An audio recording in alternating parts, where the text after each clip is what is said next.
Très heureux de vous voir et de vous compter si nombreux.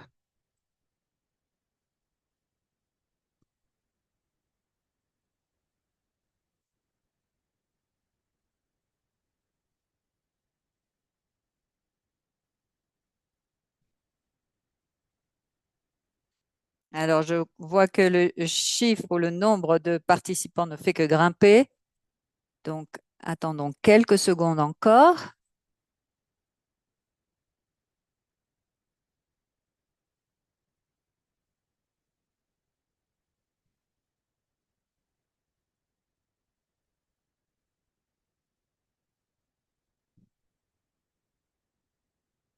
Parfait.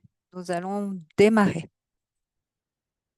Bonjour à tout le monde et bienvenue à tous et à toutes. Nous sommes très heureux de vous compter parmi nous pour ce webinaire sur les suppléments nutritifs à base de lipides en petite quantité ou bien en français SNLPQ pour les Français. Les- la traduction est disponible si vous cliquez sur le globe en bas de votre écran. Je suis Philippe James, associé technique au réseau de nutrition d'urgence ENN et ravi d'animer ce webinaire aujourd'hui. Il a été conçu, organisé par le groupe de travail SQLNS, donc la Task Force, dont certains membres interviendront plus tard au cours de la séance. Nous remercions également, bien sûr, le CHTF, le groupe de travail sur la santé de l'enfant, qui a joué un rôle important, qui assure le service d'interprétation en français et a diffusé ce webinaire. Merci de vous présenter, d'indiquer où vous travaillez dans le chat. Si vous avez des questions à poser aux intervenants, merci d'utiliser la fonction questions et réponses. Donc aujourd'hui, nous avons avec nous Sean Baker et Rolf Klein qui ouvriront le débat. Ensuite, nous aurons trois présentations qui illustrent le programme SQLNS ou SNLPQ. Puis, nous aurons un débat avant de conclure. Je présenterai chaque intervenant, chaque membre du panel avant leur intervention. Donc, sans plus attendre, je souhaite la bienvenue à Sean Baker, le responsable des programmes à Helen Keller International, qui va ouvrir donc notre discussion. Je vous passe la parole, Sean. Merci. Merci au réseau ENN. Je voulais commencer simplement en revenant un petit peu en arrière et toutes les équipes de nutrition qui ont travaillé, qui se sont réunies depuis quelque temps et, et bien sûr pour travailler sur ce thème, ce qui est essentiel. Il y a des zones dans lesquelles nous n'avons pas réussi à atteindre nos objectifs, en particulier en Afrique. Nous avions un rapport 2023 de l'UNICEF qui nous indique que 71% des enfants dans ce groupe d'âge dans le monde de 2 à 59 mois n'ont pas une diversité de régimes alimentaires suffisante.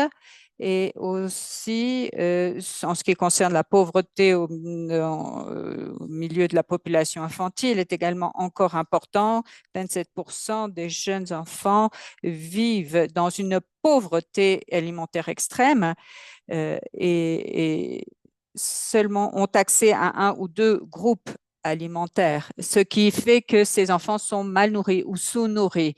Au Sénégal, je peux voir la situation au travers des statistiques. 10% des enfants de ce groupe d'âge de à 59 mois souffrent encore de problèmes alimentaires. Donc, bien sûr, Helen Keller, la fondation Helen Keller International travaille avec différents pays pour améliorer ces statistiques. Il y a des solutions, nous le savons, pour changer les choses. Normalement, les programmes de changement de comportement social, accès aux suppléments alimentaires, tout cela ont permis d'augmenter et d'améliorer les statistiques, mais et de s'engager dans la voie du changement que nous souhaitons. Et dans ce contexte, Nous considérons que ces suppléments, ces S à base de lipides, sont essentiels parce qu'ils permettent vraiment de combler certaines brèches dans la partie alimentaire des enfants.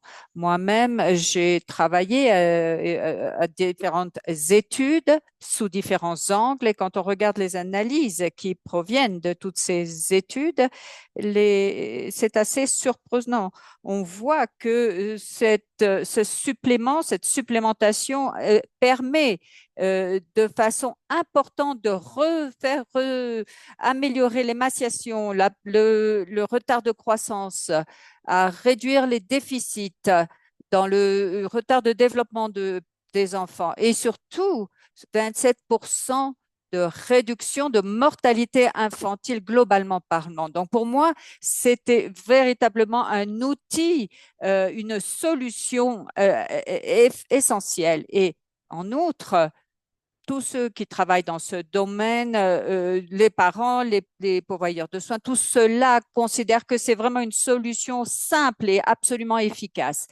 Donc, je pense que nous sommes à un point, un tournant, où est-ce que l'on se demandait de mettre à l'échelle ces solutions, comment, auprès de quelle population, et et je voyais aussi les chiffres dans ce webinaire. Nous avons près de plus de 300 personnes aujourd'hui avec nous. C'est extraordinaire. Donc, cela veut dire qu'il y a vraiment une attente extrême pour la mise à l'échelle de cette solution. Mais il y a quand même des obstacles à cela. D'abord, certaines considèrent que c'est encore trop coûteux, mais normalement, quand on parle de nutrition, il n'y a jamais de coût trop important parce que par rapport aux autres épidémies, paludisme ou autres, on met les moyens quand c'est nécessaire. Mais la nutrition, le développement de la petite enfance, c'est tellement important parce que cela prépare l'enfant à la vie adulte et à éviter des maladies à l'avenir. Donc, il y a une grande opportunité. On a de nouvelles lignes directrices sur l'émaciation, sur l'inclusion donc de cela dans les cadres d'investissement de la Banque mondiale, tout cela avec le Fonds mondial de l'UNICEF pour la nutrition, avec les partenariats de tous les pays qui veulent s'associer à ce programme. Et l'année prochaine, nous aurons au cours du sommet certainement un engagement politique plus fort de la part des pays pour allouer les ressources nécessaires pour accompagner cette transformation en matière alimentaire. Et je regardais un petit peu les éléments qui nous viennent de la recherche Université de Californie, par exemple, au travers de son website. Je vois que le parcours pour générer toutes ces preuves, ces éléments probants, n'est pas toujours simple. Et ce sont des efforts qu'il faut faire, bien sûr, pour recueillir des statistiques et comprendre l'impact de ce type de solution. Et les enfants dont la vie sera sauvée et enrichie ne peuvent pas attendre 2 décennies de plus pour véritablement bénéficier de ce type de solution. Donc, ce webinaire est là pour nous le rappeler et, et pour voir combien il est possible aujourd'hui avec ces solutions d'avoir un impact et de transformer les choses. Merci beaucoup, Sean, de cette introduction. Et je vais maintenant inviter Rolf et nous allons euh, l'écouter. Il est le vice-président de Enkeler International et il a travaillé aussi dans le groupe de travail qui a préparé ce guide opérationnel. Donc, merci de cette présentation. Merci de voir préparer cette séance. Bonjour, je suis ravie de vous présenter cette orientation préopérationnelle qui nous aidera à passer de la théorie à la pratique dans la lutte contre la dénutrition infantile grâce à l'utilisation des suppléments nutritifs à base de lipides. Donc, nous savons que la nutrition infantile est un problème persistant, en particulier dans les environnements caractérisés par l'insécurité alimentaire. Donc, il faut passer de ces recherches dont on a parlé à une mise en œuvre au niveau pratique, sur le terrain. Diapo, s'il vous plaît. Donc, dans beaucoup de communautés, les régimes alimentaires ne peuvent pas tout simplement couvrir toutes les bases nutritionnelles. C'est pour cela que des aliments complémentaires enrichis sont nécessaires, des poudres en micronutriments, et tout cela permet de vraiment traiter la malnutrition.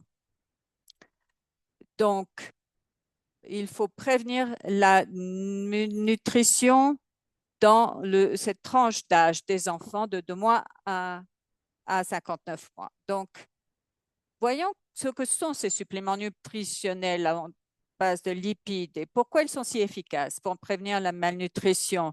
Ils sont spécifiquement conçus pour les enfants de 6 à 2 ans ou 24 mois dans des environnements qui sont à haut risque, en situation d'insécurité alimentaire ou qui n'ont pas de nutriments essentiels.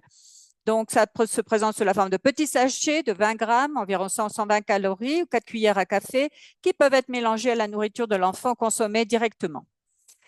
Chaque sachet contient de l'huile végétale, des légumineuses pour remplacer le lait maternel avec des vitamines et qui permettent en une journée de vraiment recevoir les quantités nécessaires. Alors, comme je l'ai dit, ils contiennent de l'huile végétale, des légumineuses, du lait en poudre, des 22 vitamines et minéraux essentiels et comme l'apport en fer, vitamine A, vitamine B, qui sont souvent déficients dans l'alimentation des enfants. Ils fournissent donc des acides gras essentiels qui favorisent la croissance et le développement. La petite taille de ces sachets fait qu'ils sont faciles à distribuer et à stocker. Comme l'a dit Sean, les raisons pour lesquelles on utilise ces compléments à base de lipides, on le voit en Amérique latine, en Afrique subsaharienne, c'est nécessaire parce que cela a un impact plus important.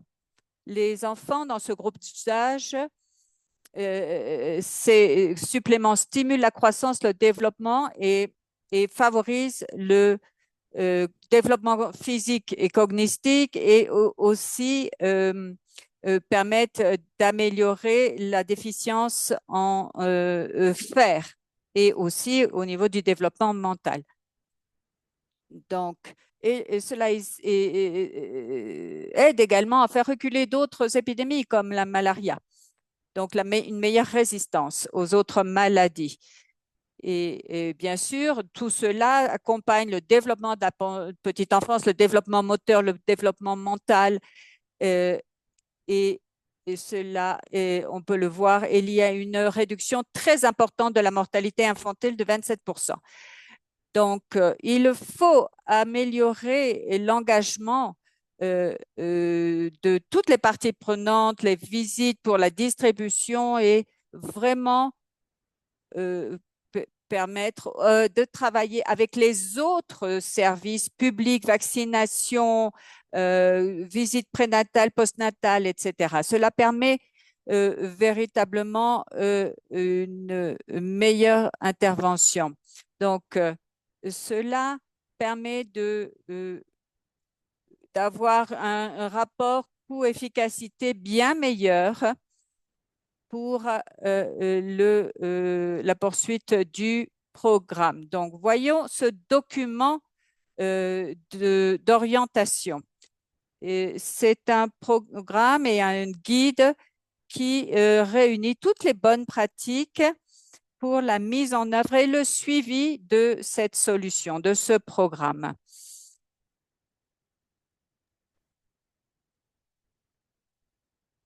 des différences spécifiques au contexte sur la conception et les résultats du programme et en fournissant des exemples concrets pour éclairer une meilleure prise de décision.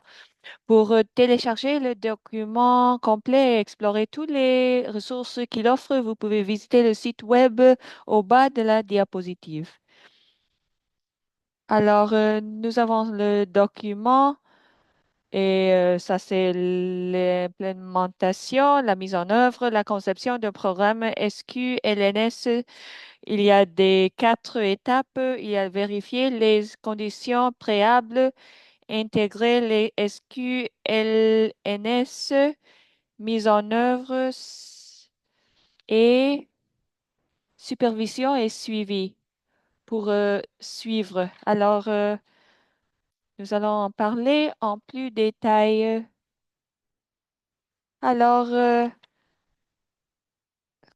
l'étape 1 consiste à vérifier que les conditions préalables à la mise en œuvre sont remplies. S- Et ça veut dire d'avoir les données sur les indicateurs des enfants, aussi l'anémie et utiliser le DHS, les données intelligentes. Et aussi, quand il n'y en a pas des données locales disponibles, on peut utiliser les pratiques de manger et de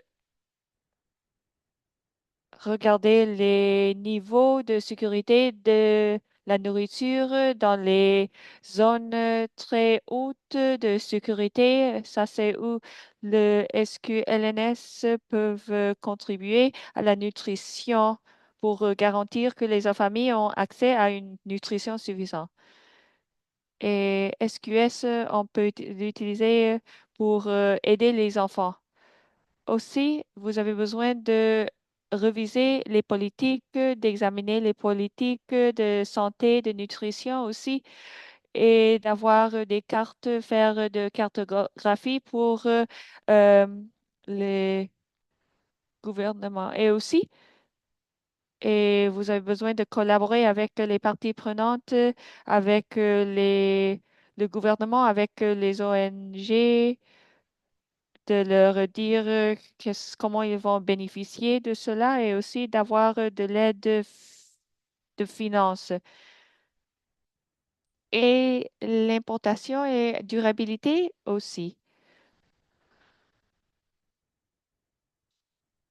Étape 2, c'est intégrer les SQLNS. Ça veut dire de commencer à 6 mois et il y a plus de bénéfices avec cela, surtout pour les populations à risque. Ils ont besoin de se concentrer sur ces groupes avec les distributions du groupe. Et on a besoin d'utiliser le SQLNS avec l'assistance, avec l'aide. La duration, c'est 12 mois pour prévenir et améliorer. La distribution de SQLNS chaque 2 à 4 semaines pour les distributions qui sont moins. Vous avez besoin d'avoir des réunions avec les familles pour que vous puissiez avoir l'interaction et communication. Et avec le comportement pour améliorer les pratiques de nutrition avec les enfants. Ce n'est pas une intervention toute seule, alors c'est critique que vous faites ça avec les autres contre-interventions. Et la livraison avec les suivis, les interventions de nutrition, le CIMAM, utiliser des suivis de la croissance, des activités de l'alimentation du nourrisson de jeunes enfants, PCMA et aussi la vaccination et les programmes de protection sociale. Alors, nous allons parler de mettre en œuvre le programme. Vous avez besoin d'avoir le contrôle de qualité, des suffisamment personnels et de l'aide. C'est de faire de suivi de, avec le stock aussi de regarder et la formation, les par rapport à la le dos et les logistiques des conseillers, aussi distribution et aussi et mettre en œuvre les sachets usage doivent être conformes aux directives locales en matière de gestion des déchets et, et de leur donner, utiliser une communication claire et cohérente avec les soignants est essentiel pour assurer qu'ils en comprennent l'objectif. Et aussi d'avoir des partenariats solides avec les agents gouvernementaux pour, pour aider avec le système. Diapo. Et enfin, nous avons supervision et suivi de programmes et ça veut dire que l'objectif principal est de garantir que le programme fonctionne efficacement et produise des résultats grâce à une supervision rigoureuse, à un suivi continu. C'est critique d'avoir des visites régulières du personnel et ça veut dire d'évaluer les niveaux de stock, les conditions de stockage et le respect des protocoles au point de distribution. La supervision ne se limite pas à la supervision. C'est aussi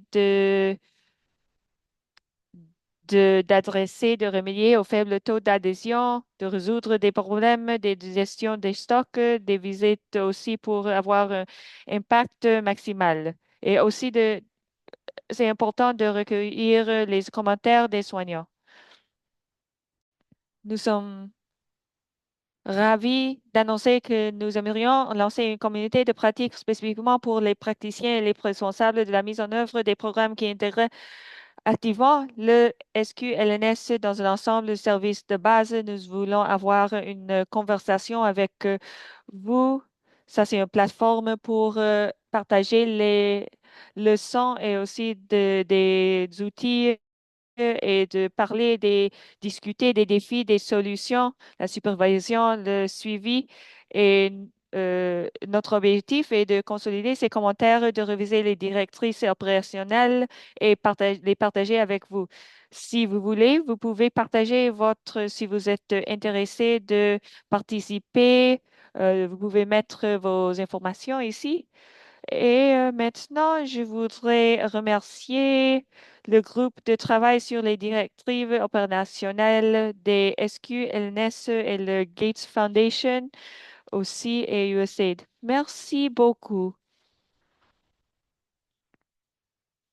Merci beaucoup, Rolf, d'avoir si bien préparé le terrain pour nous. C'était super. Et bienvenue à tout le monde qui vient. Nous avons 370 de vous. Alors maintenant, nous allons maintenant passer à la section des présentations. Je vais faire une brève présentation de chacun de nos intervenants. Mais je vous invite à consulter le chat où nous publierons leur biographie plus complète en anglais et en français. Si vous avez des questions pendant que vous écoutiez les présentations, vous veuillez les poser dans la section questions-réponses et nous allons répondre autant que possible lors de la prochaine table ronde. Notre première présentation sera faite par des collègues de l'UNICEF Nigeria. Ça va être par Nemat Ajiboy, chef de la nutrition, et Philomé Arine, spécialiste de la nutrition, toutes deux à l'UNICEF Nigeria. Et à vous, Nemat et Philomena, merci. Merci. C'est un plaisir, c'est un honneur d'être ici, de parler avec vous. Il y a quelques ans qu'il y avait l'épreuve de SQLNS. Nous avons parlé par rapport à comment on pourrait travailler dans un contexte de travail et d'augmenter et de tester le SQLNS. Merci à Philomena.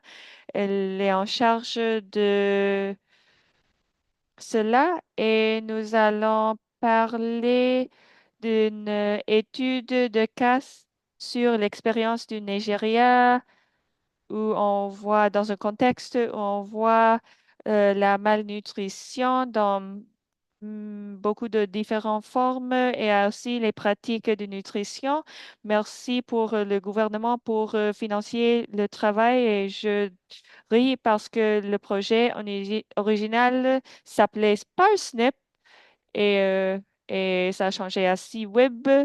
Et ça, c'était étrange pour moi parce que c'était presque comme si vous étiez euh, cravaché à quelqu'un et après ça, prochaine diapositive. Alors, comme j'ai déjà dit, nous avons eu l'opportunité de tester le SQLNS dans trois LGAs et ça, c'était dans l'État de Golbès et c'est dans le nord-est où il y a des 45%, il y a 12 millions souffrant de retard de croissance et,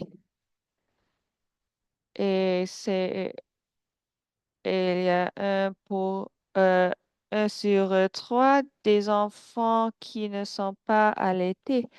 Prochaine diapo. Et alors, avec la stratégie globale et nos stratégies, nous avons regardé de permettre l'environnement. Ça veut dire que nous travaillons avec les gouvernements locaux et aussi de l'État pour participer avec eux, d'avoir leur... le deuxième, et ça c'est par rapport à la livraison et avec SQNNS et de maintenir non seulement le processus, mais aussi les diètes. Et aussi, euh, SQLNS, ce n'est pas fait pour déplacer les autres stratégies, mais ça veut dire que nous voulons incorporer et ça, c'est les pratiques de soins et particulièrement avec les hommes, comment ils peuvent participer.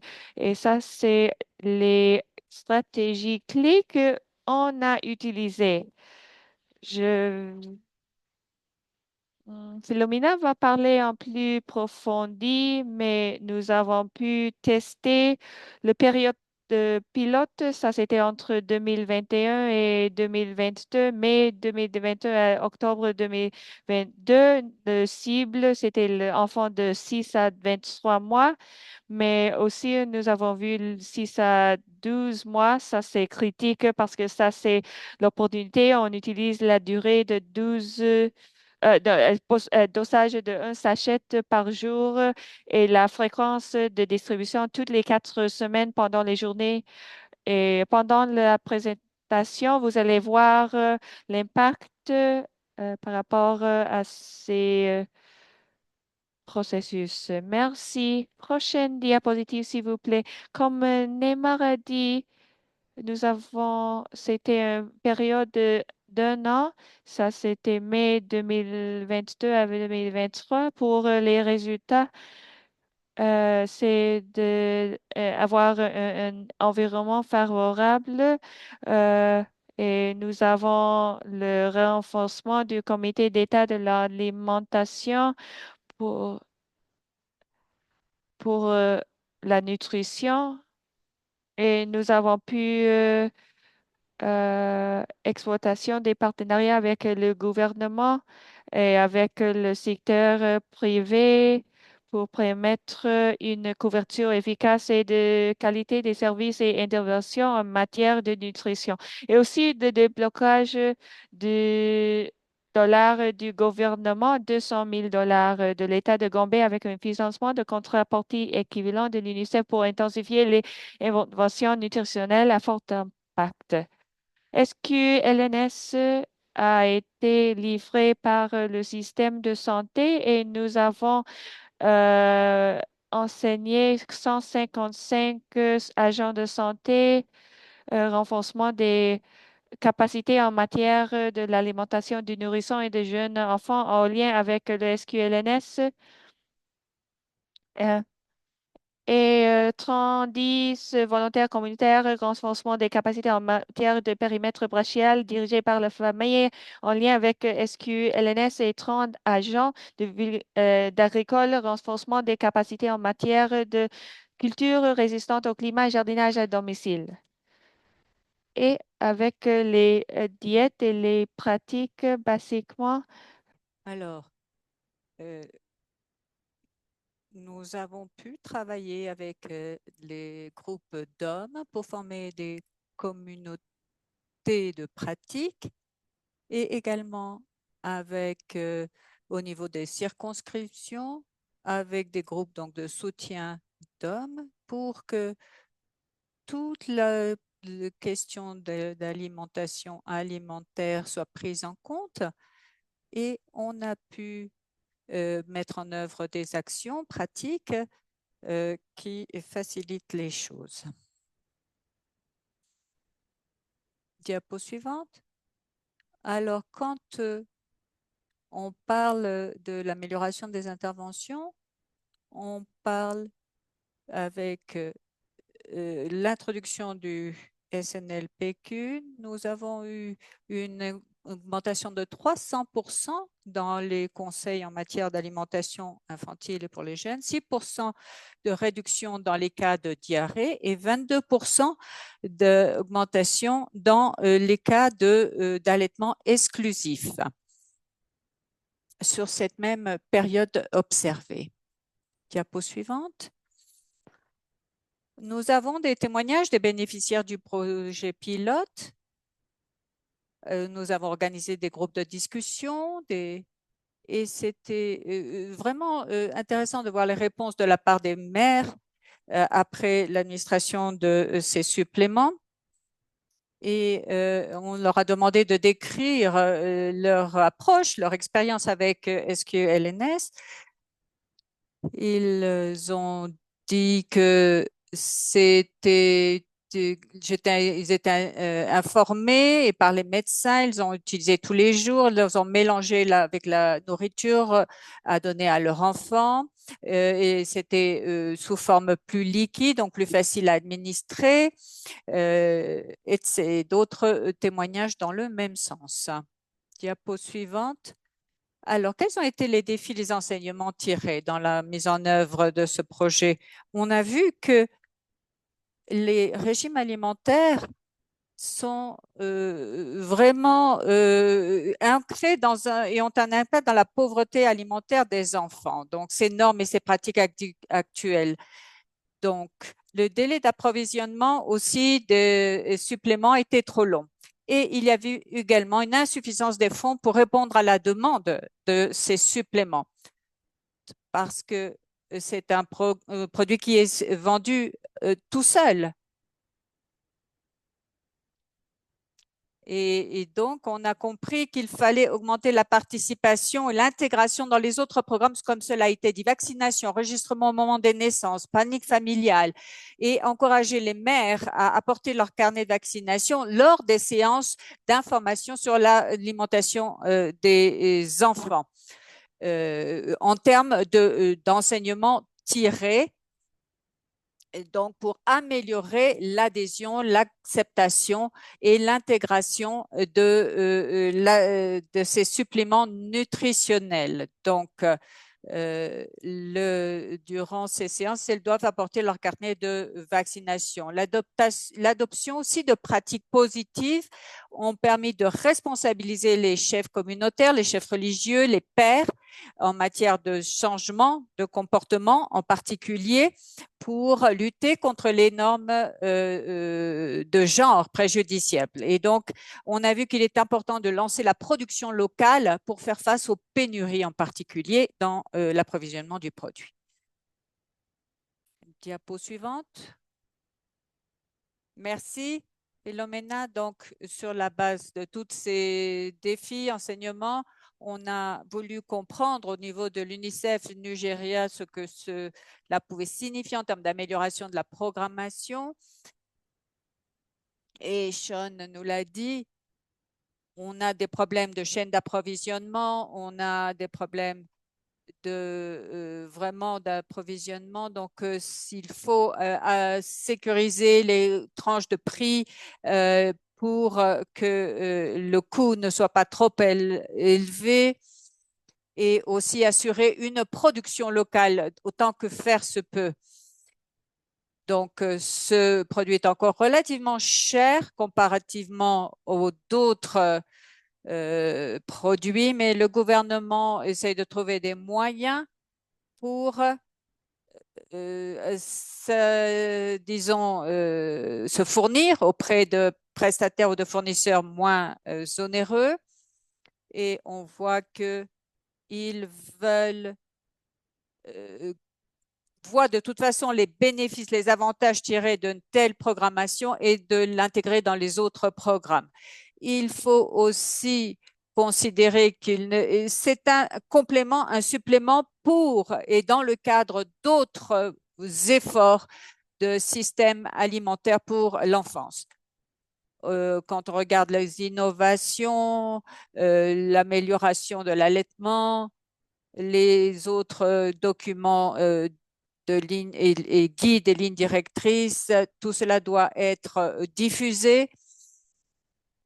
Et nous, au Nigeria, en 2 ou 3 mois, on a vu vraiment un résultat positif en ce sens.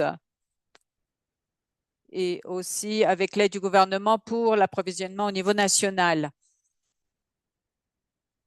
Donc, on a aussi un système d'information et de suivi pour le suivi du système de la chaîne logistique, aussi sous l'angle genre, comportement et changement de comportement avec une dimension de genre, combattre cette structure patriarcale de la société et impliquer tout le père, la mère, tous les et leur faire comprendre combien il est important de prendre le temps de nourrir un enfant et de prendre soin de cette alimentation. Donc, ce programme SNLPQ nous vraiment permet d'accompagner les programmes de la petite enfance, le développement de la petite enfance, et on voit des résultats visibles après ces premiers essais pilotes. Donc, message à emporter pour vous. Quand on commence ce type de programme, moi, je me méfie toujours de trop de formation. Il faut comprendre que c'est un nouveau produit. Il faut s'assurer qu'il est bien utilisé pour aussi former ceux qui sont en charge de l'administrer. Donc, ce n'est pas une intervention autonome, l'administration de ce produit. Quand on fait la diffusion dans le système de la santé, il faut l'intégrer à d'autres, comme on l'a dit, on l'a répété, pour améliorer les services de santé, de nutrition par le biais des établissements et des circuits qui existent. Et donc, le SNLPQ doit toujours être accompagné d'un message sur l'alimentation des jeunes enfants, des nourrissons, et notamment l'importance d'un régime alimentaire varié, diversifié. Donc, le mélanger avec d'autres aliments,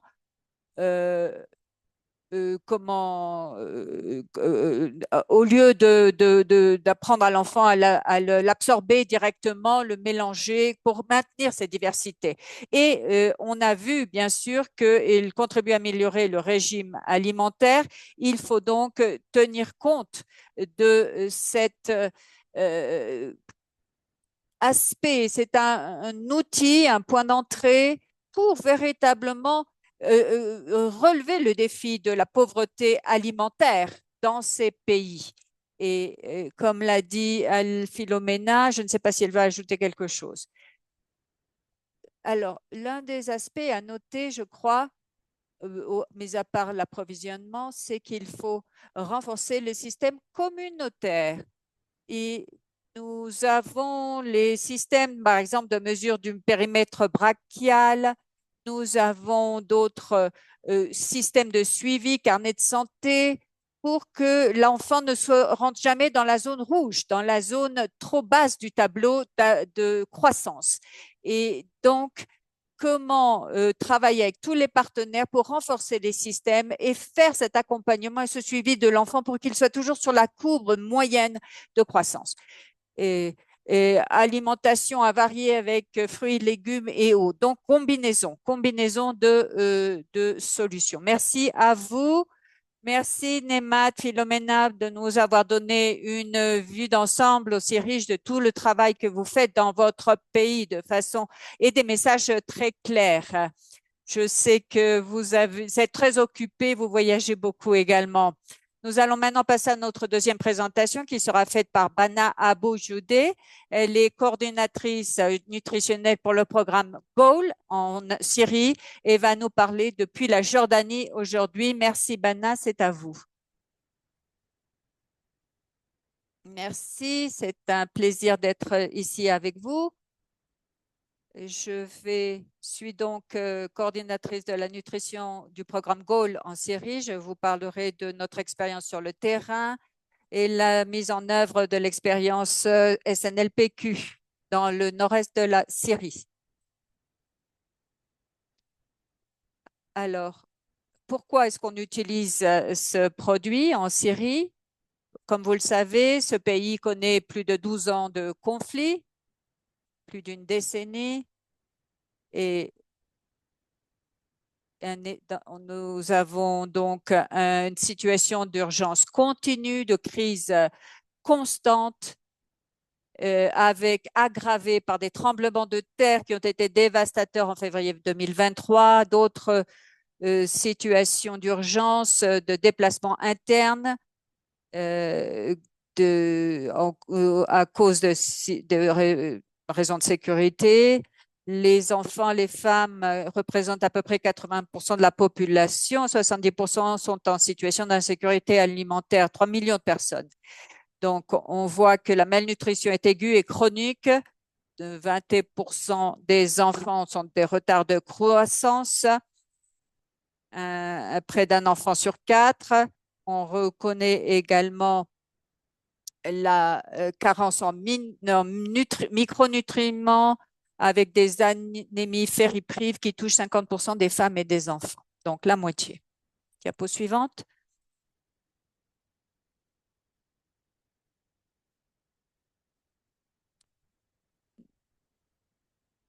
Alors, on peut voir aussi que les pratiques d'alimentation, d'allaitement sont assez faibles. Très faible nombre d'enfants sont allaités, pas de diversité alimentaire suffisante, fréquence des repas également déficitaire, régime minimal acceptable autour de 8%. Et on voit aussi sur ces graphiques, les enfants et les mères dépendent de cette diversité alimentaire, en particulier celles qui vivent avec le VIH.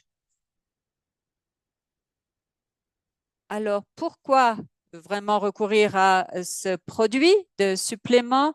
On essaye de cibler les enfants et les mères à un point critique de leur vie, c'est-à-dire 1000 jours depuis la conception jusqu'à la deuxième année au deuxième anniversaire de l'enfant. Ce sont des années où où la croissance et la capacité à prévenir la malnutrition se jouent en particulier.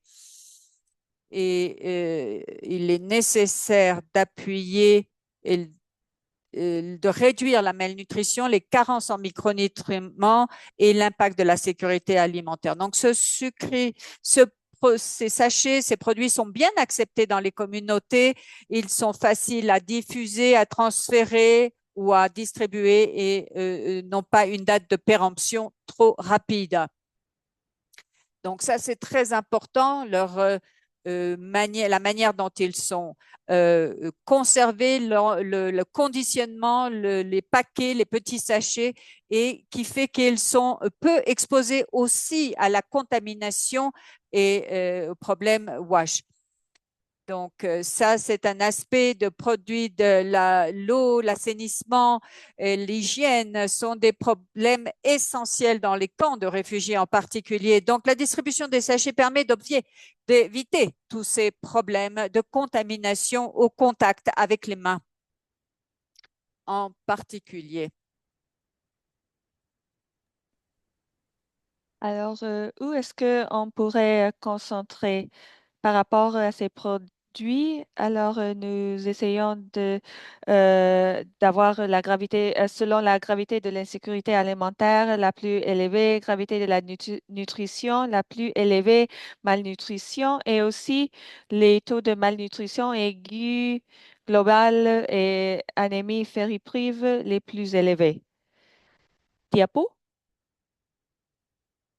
Dans les dernières 3 années, nous avons concentré dans ces groupes que vous pouvez voir à la gauche.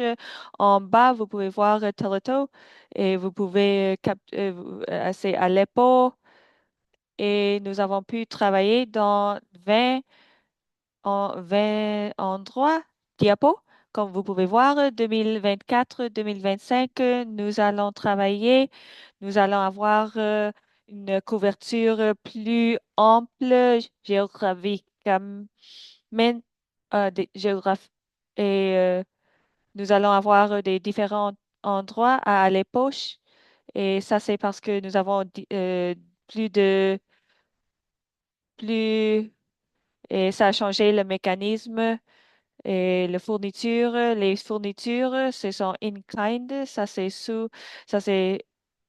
de USAID et le partenariat d'international de nourriture. Et ça, c'est comment on peut maximiser à travers d'avoir plus de quantité chaque année. Comment est-ce qu'on utilise les fournitures? Les enfants entre 6 à 59 mois, nous savons que nous distribuons jusqu'à des enfants à jusqu'à 2 ans, mais selon le retour pendant les derniers 3 ans, il y a un risque très élevé pour les personnes dans le même foyer. Ils partagent cela parce qu'ils ne peuvent pas couvrir les besoins basiques et pour les enfants qui sont à risque entre 2 et 5 ans et nous essayons de leur cibler avec ces fournitures et aussi d'améliorer l'utilisation des fournitures. En pourpre, vous pouvez voir, ça c'est un produit pour les femmes qui sont enceintes ou qui allaitent. Si on couvre quelques communautés, nous assurons le fait des enfants et que la couverture est pour les enfants et les femmes et nous assurons que nous prenons ces fournitures, nous avons des points de distribution dans la communauté différente le plus près possible, mais aussi selon l'environnement, la sécurité et aussi l'accès. Je vais vous montrer cela et c'est essentiel avec les problèmes de produire ces fournitures et aussi les chaînes d'approvisionnement dans dans le zone. Nous essayons de les distribuer dans 6 mois. Et si nous pouvons changer cela, nous essayons de faire cela. Prochaine diapo. Ce qui est important, c'est de partager les informations avec les personnes, avec la communauté, pour qu'ils puissent comprendre que c'est très important. Alors, ici, vous pouvez voir que nous avons développé AdCall et nous avons en arabe, ça c'est la langue locale et appropriée culturellement pour qu'ils puissent, avec le moins mots et beaucoup d'images pour qu'ils puissent comprendre et adopter les recommandations. Vous pouvez voir la lune, soleil, et ça veut dire que vous avez seulement besoin, ils ont seulement besoin de prendre une dosage pendant 24 heures. Voilà les distributions. Euh, à la gauche, vous pouvez voir, il y a travailleurs de soins. Il donne à autres femmes et ça, c'est dans une tente. Et aussi, nous avons quelqu'un qui distribue dans une installation de santé. Et parfois, nous n'avons pas un espace physique, mais en essayant de le faire possible, même si nous n'avons pas un endroit physique. Et comme j'ai dit, l'information, c'est tellement important que n'utilisons pas seulement des documents de papier, mais aussi des opportunités de partager dans une séance de groupe ou dans des autres configurations selon l'espace. Si, et aussi, nous ciblons les donneurs de soins des hommes. Et voilà aussi, autre configuration, nous fournissons l'information aux mères et aussi aux enfants. Et comme vous pouvez voir dans l'image à la droite, à la gauche, si nous avons l'opportunité de partager avec eux, nous le faisons. Qu'est-ce que nous donnons avec les produits? Quelque chose qui est très important, c'est l'information, mais aussi la méthode de livraison. Et les autres images qui sont très critiques et importantes pour la nutrition des enfants. Et nous nous concentrons sur le mécanisme de, de- des informations, d'allaitement, les diètes, les suivis avec les services qui leur aident avec la nutrition et la nourriture. Aussi, dans quelques instances, nous avons pu donner l'assistance en espèces et sous forme de bons pour les mères et aussi les enfants et aussi le traitement de la malnutrition aiguë ou la référence au moins nous donnons des références à un traitement de malnutrition. Comme vous pouvez voir, il y a une femme qui travaille là dans l'image et elle essaie de donner une formation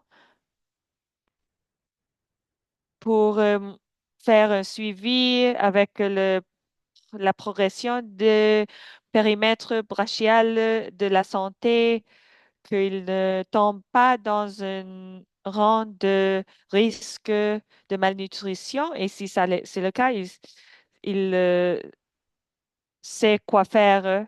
Et aussi la vaccination, la protection des services de cela, des références et nous avons des autres assistances aussi, assistance à la sécurité alimentaire en Syrie et combiner cela avec l'assistance en espèces et en bons pour la sécurité alimentaire. Comme vous pouvez voir à la droite, ça c'est où on distribue la nourriture, les fournitures dans le même foyer et nous faisons des transitions à l'assistance en espèces et en bons et avec le SQLNS et aussi des messages de distribuer du savon et la promotion de l'hygiène. Des défis que nous avons rencontrés, ça c'est beaucoup. Merci. Je voudrais remercier l'équipe en Syrie de Nord-Est parce que ça prend beaucoup de travail avec le travail opérationnel aussi. Mais comme vous avez vu, de d'aller de 20 endroits à 120 endroits, ça veut dire que nous avons eu des problèmes d'efficacité, d'approvisionnement avec les logistiques, aussi les équipes pour et de nous concentrer sur la partie technologique et aussi de combiner l'assistance, de donner plus de un mois de fourniture. Ça peut être un peu risqué, mais aussi c'est seulement donner des sont coûteuses et laissent peu de place au ajustement. La combination des tournées conduit à une mauvaise utilisation. Avec le transport, inflation, augmentation des coûts du carburant, risque de dommage aux articles, coordination et chevauchement, coordination avec les projets bilatéraux pour une assistance complémentaire et avec les différentes parties prenantes pour une planification efficace pour que nous maximisons l'impact des produits et aussi nous il n'existe pas un chevauchement avec les autres fournitures existantes. Aussi, la gestion des données. À qui est-ce que nous envoyons ces fournitures? Les enfants, ils sont inclus. Autant correct, plus de 5 ans, ils sortent au moment correct. Et quand nous avons 30 sachets par 6 mois, il y a une quantité très haute de déchets. Et ça, c'est ce qu'on travaille. On travaille sur ça et aussi la mesure de l'impact. Ça, c'est un peu difficile parce que si nous essayons de donner les fournitures à plus de 30 000 personnes, c'est un peu difficile de suivre les données. Et pour ça, nous avons besoin de, je vais vous donner de parler seulement 2 minutes. Alors, ils ont besoin de compter sur les autres données. Et aussi, j- les perceptions, les pratiques des familles. Les familles ne comprennent pas vraiment l'importance, méconnaissance de l'importance. Les suppléments sont partagés, vendus et ça, c'est parce que il y a un manque de messages clés et support de communication. Prochaine diapositive. Ça, c'est la dernière, comment nous souhaitons avoir les avantages et le soutien des directives opérationnelles. Comment est-ce qu'on pourrait être plus efficace, les mécanismes de distribution efficaces? Comment est-ce qu'on pourrait rechercher et avoir une logistique du transport et du stockage, d'avoir des produits de haute qualité, d'avoir la durabilité de l'environnement et aussi des pratiques de gestion des déchets, de suivi, définition d'indicateurs pertinents et suivi de marché, que nous regardons les marchés pour éviter revendre et aussi les messages clés et les informations sont culturellement appropriées. Ça, c'est très important. Et aussi d'identifier, vérifier et documenter au niveau individuel pour que les personnes qui ont des besoins plus hauts reçoivent ce qu'ils ont besoin. Merci beaucoup pour partager votre expérience et vos idées en matière de programmation de manière aussi claire. Merci pour les questions. Si vous pouvez continuer de les écrire dans le chat. Et notre troisième présentation aujourd'hui est celle de Jerry Ezike, qui est le directeur régional des programmes de la Fondation Marie-Dana. Il nous parlera de l'expérience du programme au Nigeria, au Cameroun et au Tchad. À vous, Jerry. Merci beaucoup, Philippe. Merci pour l'opportunité de parler par rapport à mes expériences d'utiliser le SQLNS. Je m'appelle Jerry Ezike, je suis de Meridina et je travaille de Foundation et je travaille comme directeur.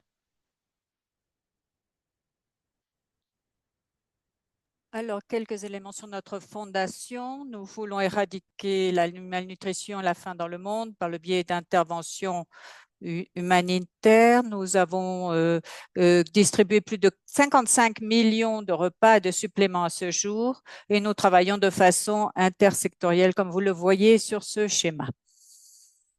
Alors, quand on parle de programme de faim zéro au Tchad en particulier, euh, euh, pour objectif de prévenir la malnutrition, d'améliorer les voies d'accès au traitement de la malnutrition et l'intégration de la violence fondée sur le genre. Donc, nous fournissions des suppléments alimentaires comme le SNLPQ et également d'autres comme Enov Nutributeur, Enov Mom. Et nous ciblons les enfants de 6 à 23 mois et les femmes enceintes et allaitantes. On a commencé ce programme en 2020 et il se poursuit jusqu'à la fin de cette année. Alors voilà les localisations géographiques de nos programmes, Nigeria, Cameroun et Tchad. 9 600 enfants de 6 à 23 mois dans chacun de ces circonscriptions dans ces trois pays, 2 400 femmes enceintes et allaitantes en général. Donc, vous voyez au Tchad, un peu moins d'enfants, 3 600, mais le même nombre de femmes, 2 400. Diapo suivante.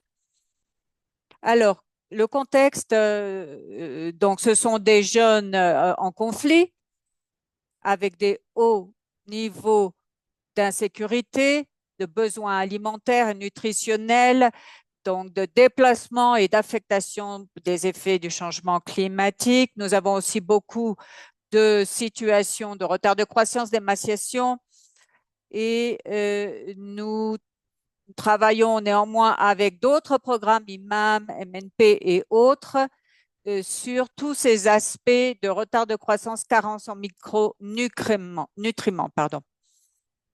Et également couverture, bien sûr, nutritionnelle globale en alliance ou en partenariat avec ces autres programmes. Alors, la façon dont on a choisi, c'est cibler ces zones géographiques. Par exemple, au Nigeria, dû à la forte prévalence des déplacements induits par les conflits et les de taux de malnutrition très élevés en Nigeria. Au Cameroun, la région extrême nord, qui connaît également des déplacements importants et à cause des conflits avec des camps de réfugiés Minawao et un centre de près de 70 000 personnes, avec une détérioration de la situation de l'insécurité alimentaire aussi aggravée par les inondations, la sécheresse à cause du changement climatique. Alors, pourquoi mettre en œuvre le SNL? Parce que c'est une valeur ajoutée pour les suppléments, la supplémentation alimentaire. Elle permet d'améliorer la croissance et le développement, l'appétit de l'enfant, la production de lait maternel également pour ceux qui sont allaités exclusivement et la promotion de l'allaitement exclusif. Et tout cela était utile pour promouvoir cette pratique en particulier au sein de la population cible. Le résultat, il aide à la réduction des taux de sous-nutrition et d'améliorer l'état de santé général et la résilience de ces enfants. Alors, on essaye aussi de l'aligner sur les objectifs d'autres programmes, favoriser donc la prévention de la malnutrition, mettre l'accent sur la nutrition maternelle infantile et renforcer les mesures préventives du programme Faim Zéro, donc dans le cas des ODD, dans les trois pays cibles sur lesquels nous travaillons. Alors, notre processus de mise en œuvre, il est en trois volets. D'abord, une pré-mise en œuvre avec un engagement communautaire, un renforcement des capacités des parties prenantes locales et leur collaboration, bien sûr, qui est recherchée. On associe, bien entendu, les agents de santé communautaires. On travaille aussi avec les pouvoirs publics les établissements de santé pour intégrer cette mise en œuvre dans les autres dans d'autres programmes. Donc, la mise en œuvre proprement dite par le biais d'établissements de santé, cliniques mobiles, points de distribution communautaires dans différentes zones avec une fréquence qui est une fois par mois ou tous les 2 mois. Et la posologie est de un sachet de 20 grammes par jour pour la mère et pour l'enfant. Et pour le suivi et l'évaluation, nous utilisons différents moyens. On suit les progrès au quotidien de façon hebdomadaire et mensuelle. On a des registres, des feuilles de pointage et on mène également des enquêtes au début et à la fin du programme. Diapo suivante. En ce qui concerne les plateformes de distribution, on utilise donc des points communautaires dans certaines zones, en particulier les plus reculées, les moins accessibles pour les populations rurales, dans des communautés qui doivent bénéficier de ce type de programme. On travaille également avec les établissements de santé. On l'a fait au Cameroun, comme je l'ai dit, avec le camp de réfugiés de Minawao, et avec les établissements de soins primaires, avec des cliniques mobiles également, modalité que nous utilisons au Tchad, à Liwa, en raison du caractère nomade des bénéficiaires et des forts niveaux d'insécurité. On envisage également d'autres plateformes, par exemple une distribution porte-à-porte qui nous permettra de sensibiliser les bénéficiaires au niveau individuel et compte tenu de certaines limitations logistiques également lors de la distribution de ces suppléments. Donc, c'est ce que nous envisagerons, mais pour une mise en œuvre à large échelle, ça reste quand même limité parce que cela requiert la mise en place d'équipes d'ASC. En ce qui concerne donc les défis liés à la mise en œuvre, comme on l'a dit, problème de sécurité, les émeutes, les conflits armés ne facilitent pas les choses, en particulier dans la région du Sahel, et tout cela retarde la mise en œuvre des programmes dans cette région.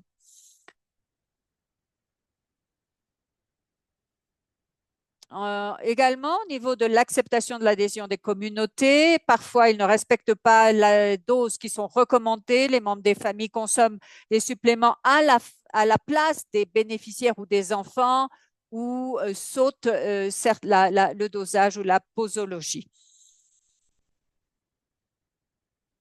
Et enfin, des problèmes liés à la chaîne d'approvisionnement, des retards dans la réception des marchandises qui sont dus au mauvais état des routes, aux inondations, aux conditions météorologiques, et en particulier dans les zones portuaires au Tchad, où il faut faire un transport par camionnage, et tout cela requiert bien sûr des moyens de transport terrestre en particulier. Voilà quelques-unes des problématiques ou des problèmes que nous rencontrons dans la mise en œuvre. Alors, les solutions maintenant. Comment remédier à ces problèmes? Alors, pour la sécurité, on a des systèmes ou des plans d'évaluation de gestion des risques qu'on appelle RAMP, ainsi que des procédures opérationnelles de sécurité pour maintenir l'intégrité et l'efficacité du programme. On continue sans cesse de sensibiliser les bénéficiaires. On organise des démonstrations sur l'utilisation correcte des compléments alimentaires, des suppléments alimentaires. On les encourage à nous retourner les sachets vides pour contrôler le contrôle de la posologie et le recyclage, bien sûr, des déchets. On envisage enfin une adaptation au niveau de la logistique avec la mise en place d'entrepôts à proximité des sites de distribution et aussi de faire en sorte que les opérations de distribution se terminent avant la saison des pluies pour éviter les problèmes, les retards dus aux aléas climatiques. Diapo suivante. Alors, le guide opérationnel, ici, c'est un très bon document dans le sens où il clarifie les objectifs pour les parties prenantes, lesquelles ont parfois du mal à comprendre les objectifs particuliers du SNL et pensent que c'est un produit thérapeutique. Donc, cela leur permet de mieux comprendre les choses et de faire la distinction entre ce qui est préventif et ce qui est curatif ou ce qui est en termes de traitement.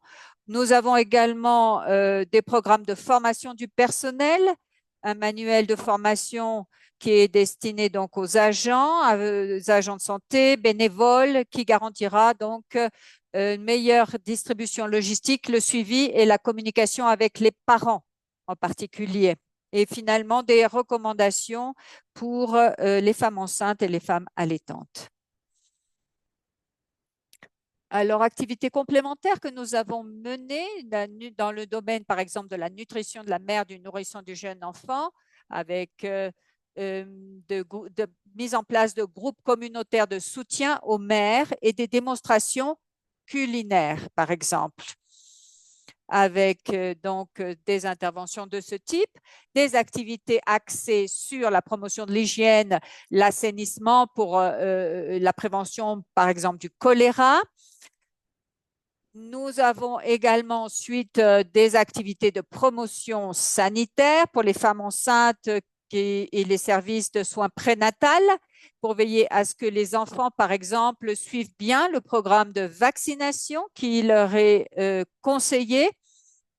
Donc, engageant les mères, à amener leurs enfants aux séances vaccinales et finalement des interventions de protection de l'enfance, de lutte contre la violence fondée sur le genre et la prise en charge des personnes ou des cas de personnes en situation de vulnérabilité. Il vous reste 2 minutes. Merci de passer peut-être aux enseignements tirés, si vous voulez, pour aller plus vite. Alors, ici, impact et résultats. Une augmentation de 33% des nourrissons exclusivement allaités pendant 6 mois chez les mères qui ont reçu le supplément SNL pendant la période d'allaitement. Depuis le début du programme en 2020, 5 000 femmes ont bénéficié de ces suppléments et soins prénatals. Voilà des témoignages à succès. Par exemple, pour un enfant de 11 mois il est diagnostiqué souffrant de malnutrition aiguë et qu'on a voulu suivre pour éviter une rechute. Donc, il a été orienté vers un programme thérapeutique ambulatoire et il s'est rétabli en l'espace de 6 semaines. Diapo suivante. Et finalement, les enseignements tirés. D'abord, la sensibilisation des communautés, l'engagement des parties prenantes qui sont essentielles pour la réussite d'un programme comme celui-ci, une planification logistique en temps voulu, en temps utile pour l'atténuation des risques de sécurité dans les zones sujettes ou exposées au conflit. Autre aspect qui est lié les programmes de traitement des SNL à la prévention pour réduire les risques de rechute dans les cas de malnutrition aiguë. Donc, lier la prévention et le traitement, comme on l'a vu pour l'exemple de ce petit garçon de 11 mois. Ensuite, l'intégration des services de protection de nutrition pour apporter un soutien global aux populations vulnérables. Et pour terminer, je dirais une coordination efficace des partenaires, des programmes qui permet un soutien global pour améliorer la valeur ajoutée en faveur des bénéficiaires finaux.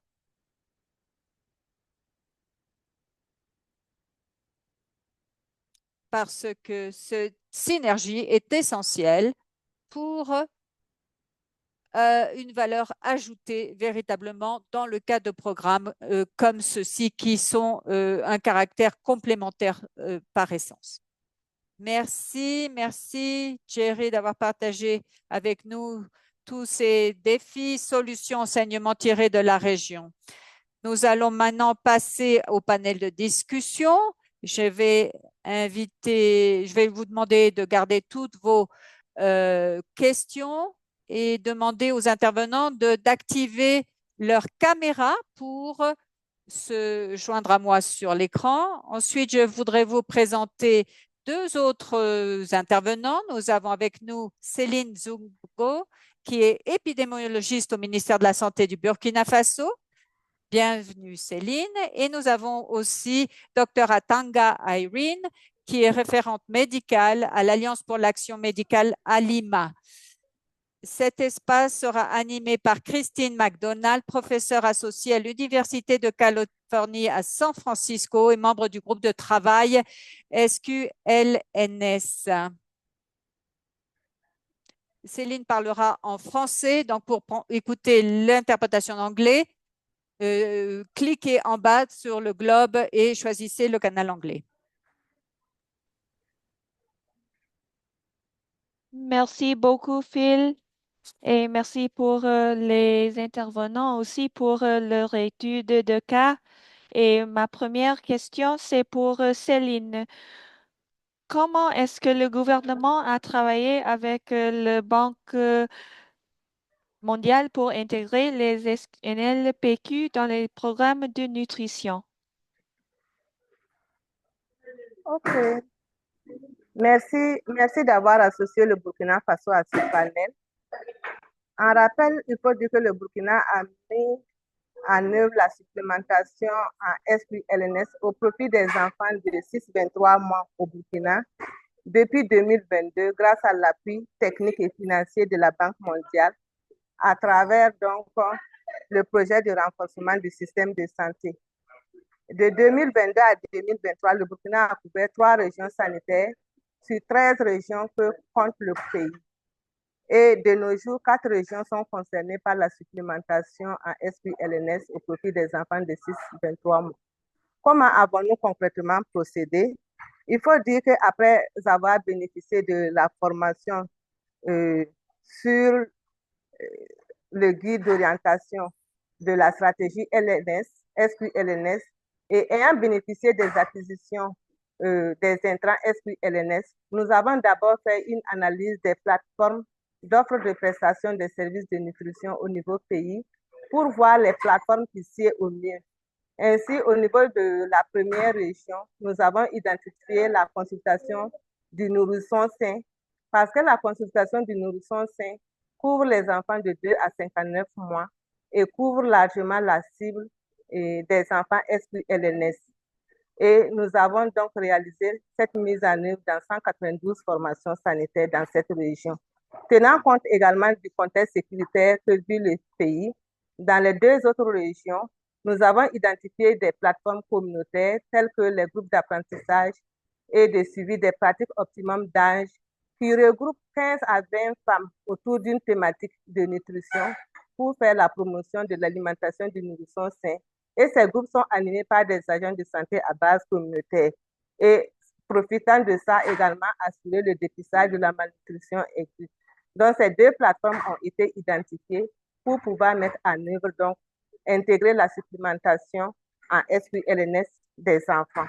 Et au-delà de ça, il y a une série d'activités qui ont été déroulées.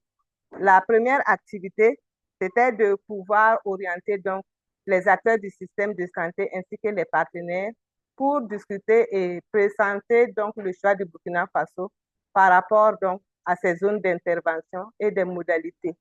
Ensuite, les acteurs régionaux et le système de concentré a été également briefé sur la stratégie de mise en œuvre parce qu'ils sont chargés de la coordination de la supplémentation à SQLNS.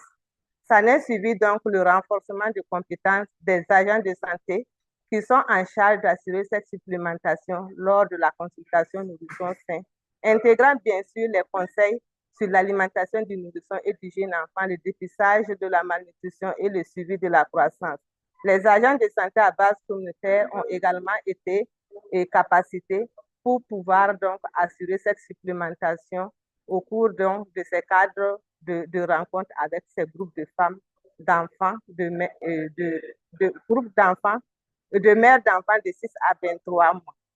Et au-delà de ça, pour pouvoir suivre la mise en œuvre de la stratégie, la performance de l'intervention, nous avons identifié des indicateurs clés et avec la collaboration de la direction des statistiques sectorielles, nous avons donc intégré dans les outils classiques du Système national d'information sanitaire ces différents indicateurs et données pour pouvoir suivre donc la mise en œuvre de la stratégie. Et ces indicateurs ont également été paramétrés donc dans le système DHIS2 pour pouvoir assurer le visuel mensuel à tous les niveaux et faire les analyses statistiques pour voir la bonne marche de la stratégie au risque de ne pas permettre donc les collectes parallèles pour charger les différents acteurs sur le terrain. Il y a eu également des activités de soutien telles que la supervision des acteurs sur le terrain pour s'assurer de la bonne marche de la mise en œuvre de la supplémentation SQLNS au profit des enfants. Il y a eu également le suivi et le contrôle qualité des données en matière de SQLNS et tout cela dans le but de pouvoir assurer l'offre de services de qualité. Et il faut dire qu'au-delà de ça, après une année de mise en œuvre, nous avons fait une petite évaluation pour pouvoir assurer donc la continuité de la mise en œuvre de SQLNS. Et dans cette évaluation, nous avons apprécié les avantages et les insuffisances rencontrées dans la mise en œuvre de la supplémentation à travers les deux plateformes que est la consultation du nourrisson sain et la plateforme communautaire. Et le Burkina a décidé à l'issue de cette évaluation bien sûr en tenant compte des bonnes pratiques et de la capitalisation, de poursuivre la mise en œuvre de la stratégie SQLNS à travers donc les formations sanitaires et suivant la plateforme de consultation Nourrisson Sain. Voilà un peu ce qui a été fait pour l'intégration de SQLNS au niveau du Burkina Faso.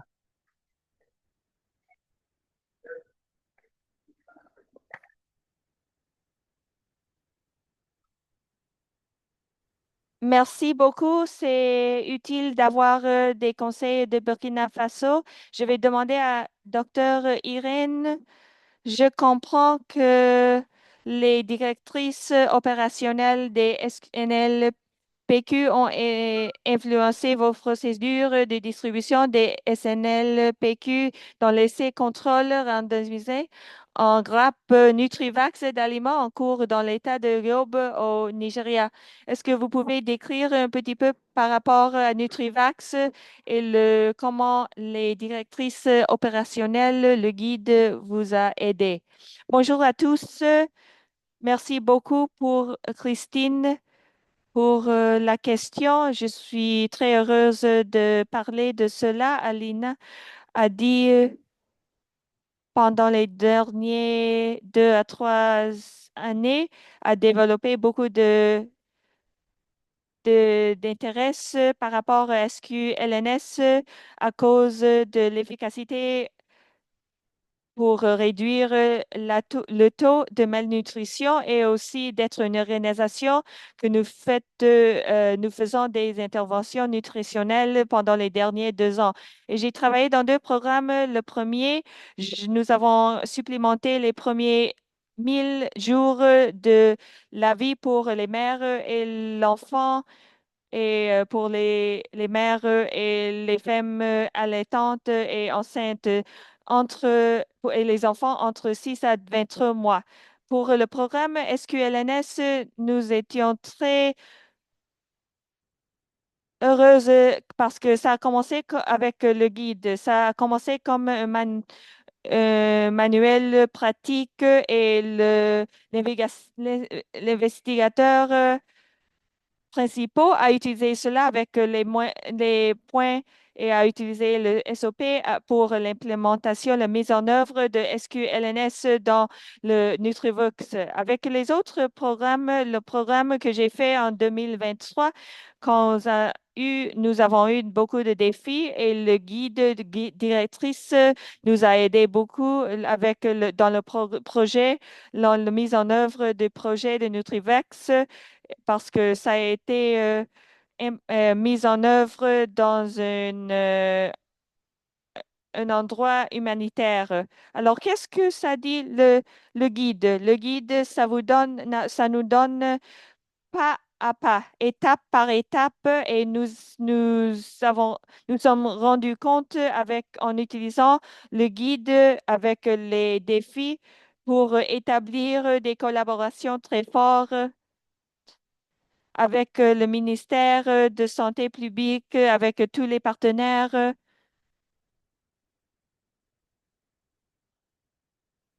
Les ressources, les liens, tout dans le guide, ça a été très important pour nous. Ça nous a aidé beaucoup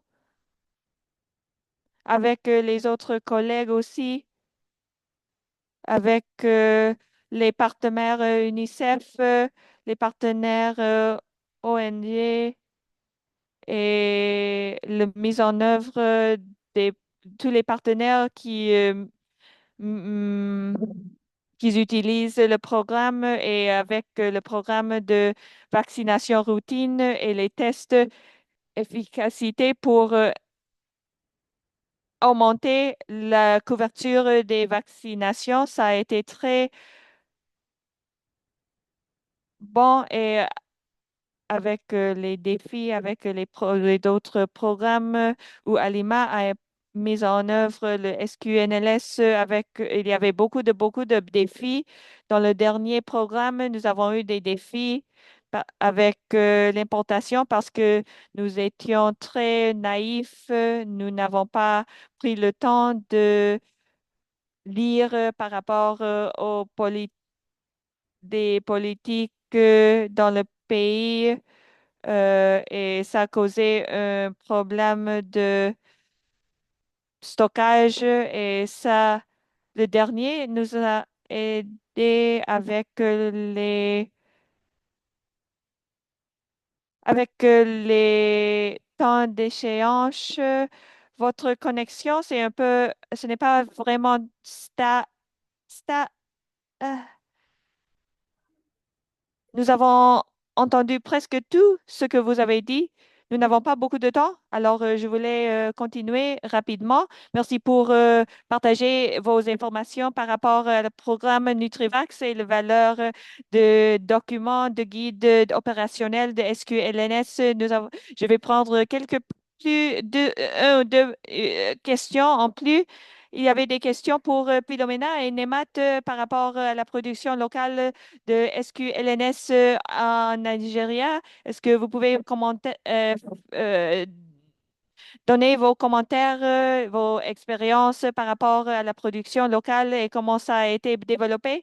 Nous étions en train d'essayer de répondre aux questions, mais nous avons trois fabricants et ils sont prêts à utiliser la nourriture thérapeutique. Et nous avons des lignes de production pour SQLNS et nous sommes dans des différentes étapes de le processus par rapport à l'enregistrement de l'autorité de nourriture. Et nous attendons d'avoir le semestre numéro un. L'année prochaine, nous allons avoir des lignes de production qui sont complètement assurées par rapport à la qualité pour nous et aussi pour l'UNICEF. Nous espérons, attendons d'avoir cela. Mais par rapport à la production locale, quand nous faisons une comparaison avec une communauté, avec SQLNS, avec des céréales mm, qui sont mixées avec Tom Brown. Par exemple, ça, c'est différemment des travailleurs de santé et des groupes de femmes et des fabricants locaux. Et je voudrais dire que ça, c'est une base de nourriture complémentaire. Il y a SQLNS et ça, c'est utilisé comme un condiment pour ajouter. Oui, je pense que si vous voulez ajouter ça, non, je pense que c'est bon, ça. Merci, Nema, merci, Philomena. Et je pense que nous allons répondre à la dernière question pour Bana. Bana, vous avez dit qu'il y avait des problèmes de partager et de vendre le SQLNS et un des membres de l'audience a demandé si vous pouvez partager les raisons des défis, comment le projet a pu surmonter ces défis. Oui, il y a une portion de la communauté qui ne voit pas l'importance de cela, mais nous avons surmonté cela dans les dernières 3 années et c'est d'intensifier, de partager les informations et avec les familles et parce que les familles, Donc, les familles peuvent ainsi parler de leur expérience. Donc, quand les familles ne sont pas engagées, n'adhèrent pas au programme, à la posologie sur 6 mois, ils ne voient pas d'impact, ne voient pas de résultats. Et donc, qu'est-ce qu'elles font? Eh bien, elles revendent parfois le produit sur le marché pour avoir de l'argent. Donc, on voit qu'il se développe des marchés parallèles qui se développent et qui revendent ces produits malheureusement. Et donc, il faut sensibiliser les bénéficiaires, les communautés, les dirigeants communautaires. Nous avons euh, euh, un système de suivi également des produits. On demande également aux vendeurs de faire attention, d'essayer de bloquer les canaux illégaux de revente. Donc, on essaye de combiner toutes ces interventions avec les interventions de sécurité alimentaire pour plus de redevabilité, de responsabilisation. C'est assez compliqué parfois sur le plan pratique, sur le terrain, mais malheureusement, c'est la situation dans la réalité et nous avons besoin d'essayer de surmonter ces barrières ou problèmes sur le plan économique également. Donc, nous essayons de travailler, disons, avec les parties prenantes et faire un suivi, un contrôle. Je crois que nous allons presque arriver à la fin de cette séance et je vais remercier tout le monde et repasser la parole à Philippe. Merci Christine, à tous les membres du panel qui nous ont offert une discussion si intéressante. Je suis désolée qu'on arrive à la fin de cette séance si enrichissante. Il a été encourageant d'écouter parler aujourd'hui de l'efficacité du SQLNS, de sa place au sein d'un ensemble plus large d'interventions pour la prévention de la dénutrition. Alors, sur l'écran ici, vous avez rappel de nos points de rencontre. Si vous voulez plus nous fournir un feedback, une rétroaction sur le manuel d'orientation, le manuel opérationnel. Si vous avez des questions également, vous pouvez écrire. Vous avez là les adresses en français et en anglais. Et je vois également l'écran dans le chat d'une adresse électronique. Si vous souhaitez faire partie de la communauté de pratique du SQLNS, n'hésitez pas à vous impliquer, à partager vos expériences et vos questions avec un groupe de praticiens. Il ne me reste plus qu'à remercier au nom de la Task Force ECF, la Fondation Gate et le CHTF pour nous avoir fourni cette séance, avoir organisé cette séance, aussi le service d'interprétariat. Merci à tous les intervenants, intervenantes, aux nombreuses personnes qui ont travaillé dans l'ombre pour que ce webinaire puisse être réalisé. Bien sûr, merci à chacun d'entre vous d'y avoir participé aujourd'hui. Bonne fin de journée ou bonne fin de soirée. À très bientôt. Au revoir.